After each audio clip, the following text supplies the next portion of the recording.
All right, if you are a fan of the Tuscan wines, if you love Sangiovese as much as I have grown to love Sangiovese, this is going to be the video for you. We are talking about the 2017 Cantina di Montalcino. This is included in your Wine Access Unfiltered podcast shipment. This is going to be for our Tuscany episode, of course. And when I started putting this episode together and started trying to figure out what wines we were going to use, I had assumed that we would use a Chianti Classico or Vino Nobile di Montepulciano or something that wasn't Brunello because honestly, these are so hard to get these days. But the wine gods, they bestowed their good fortune on us, and we were able to get a Brunello di Montalcino, and not just any Brunello di Montalcino, a darn good Brunello di Montalcino. And I have to give all credit to our friend Sir at Wine Access because he is the one that found this. This is actually a wine. It's a co-op, right? So they're sourcing from lots of different vineyards across the region, which is not very big, but they are able to make this wine happen because of the fact they're working as a co-op. So something really special that you really don't see, especially in Montalcino, which is a very tiny region, and it's marked by the Sangiovese grape, and not just any Sangiovese. We're talking Sangiovese Grosso. This is a specific clone that you really only see in Montalcino that really makes these wines what they are in addition to the terroir. Because if you're thinking of Tuscany, of course, you're thinking of the Sangiovese grape, which you can find everywhere there. You find it in Chianti Classico. You find it in Vino Nobile di Montepulciano, which is a mouthful. You find it everywhere. And what's so special about Sangiovese and what I've really come to appreciate about this grape is that it really is a chameleon. It can change from place to place and take on a lot of different characteristics of the terroir. It can ebb and flow depending on how you make it. And I think Montalcino in particular makes the strongest of them, the beefiest of them, the most muscular version. And so I'm really excited that we were able to include this in the shipment. So let's talk about this wine. 100% Sangiovese, and this is actually going to be aged for 30 months in cask. So it's going to see a little bit of weight, it's going to see a little bit of texture, but it's still going to allow that Sangiovese grape to really come through. And what I love about Sangiovese in particular, and what I think is so special about this grape, is that it really kind of is the best of all worlds, especially when we're talking about Brunello di Montalcino. So often when we're talking about fuller bodied wines, we're talking about wines that have a lot of structure but can sometimes lack in acidity. And this is what's so cool about Sangiovese is you really don't lose a lot of acidity. This is still a grape that gives you all of that great structure and acid so you could have the best of both worlds. And that's really what we have in this glass. So let's give it a little swirl and a sniff. I think this is a wine that you can definitely decant if you want to. It's a 2017.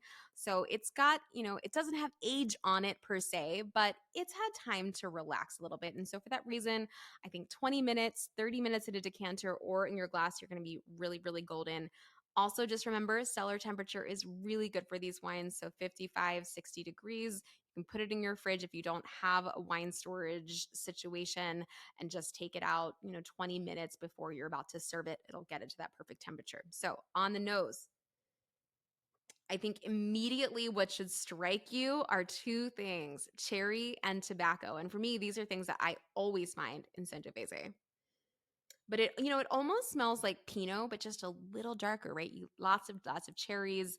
It's kind of cedary. It's kind of tobacco-y. There's something sort of wild about it. And you smell those sort of like Italian herbs and spices, which I just love about Italian wines. I think their terroir really shows through in a very unique way.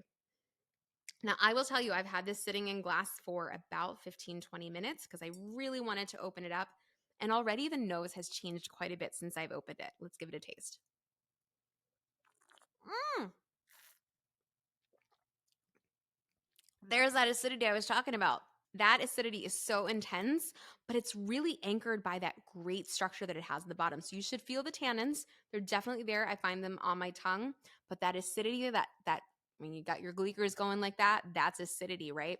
And this is what's so great about this wine because it makes it perfect with food. Right, so when we are in Tuscany, what are we eating? We are eating the wild boar ragu. We are eating the bistecca fiorentina. We are eating the meat and the sauce and the pasta. And we need the acidity and the structure of those wines to work with those foods. That is the magic of Italian food and Italian wine. They just are so beautiful together. And it's what made me fall in love with Italian wine in Tuscany, was that marriage. So if you're drinking this wine at home, you're not having it with food, you might have a problem. I think this is a wine that really, really wants food. I'm not going to say you're not going to like it on its own. I'm not going to say it because it's lovely, but it wants food. So if you have the ability to whip up a little ragu, this is rustic fare, guys. So you don't need to go crazy. Rustic fare, protein, red sauce, pasta, something like that, steak, you're good to go because that's what this wine wants. Let's give it another sip.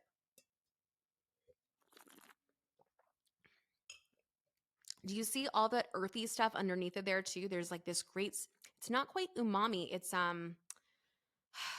almost like charred meat, charred vegetable, that kind of smell of char, right? That tobacco-y cedar thing going on. You've got all that great fruit, but that fruit is on the tart side. This is what's so cool about these wines. I mean, this is a warm region. We're talking Mediterranean climate in Tuscany. So they're not shy of sunlight, but they are so good at harnessing the sunlight without losing that great acidity. And for me, that's really what I'm tasting, is really sun-kissed fruit, still tart, but really great acidity.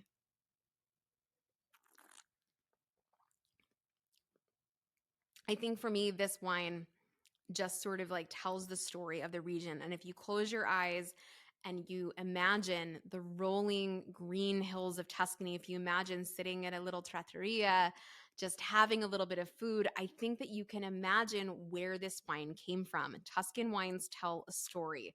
Let yourself feel that story. Let yourself enjoy that story. Enjoy this wine with food. Enjoy it with friends.